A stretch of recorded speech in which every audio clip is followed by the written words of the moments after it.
خۆپیشاندان و دەربڕینی ناڕەزایی دژی گەندەڵی مافێکی یاسایی و داوایەکی شەرعی ڕەوایە بە تایبەتیش بۆ خەڵکی هەرێمی کوردستان کە بە مەبەستی چاکسازی دەنگیان داوە و مافێکی سروشتی خۆیانە بەروبوومەکەی بە چاوی خۆیان ببینن نەک هەر بە قسە و وعد و بەڵێن.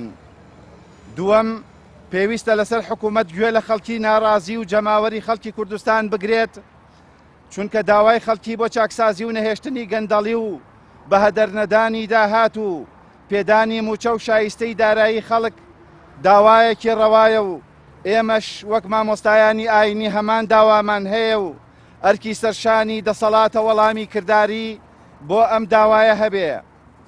سێەم،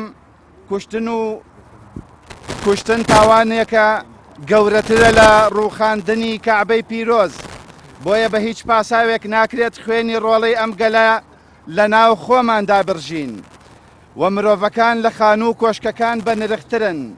هەرچۆنێک بێ دەچێتە خانەی براکوژی کە قێزەوەنترین کاری حرامە و هاوسۆزین لەگەڵ خانەوادەی شەهیدەکان و جەرگ سوتاوەکان.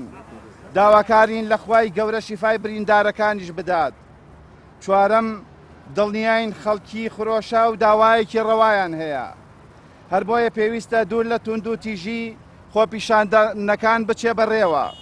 بە هیچ شێوەیەک شەرعی نییە دەستدان لە فەرمانگە و دەستگا خزمەتگوزاریەکان کە مڵکی میلەتن و خزمەت بە میلەت دەکەن و ئەنجامدانی ئەو کارە تاوانە و لە هەمان کاتیشدا ئامانجی ڕەوای خۆپیشاندەران لەبار دەبات.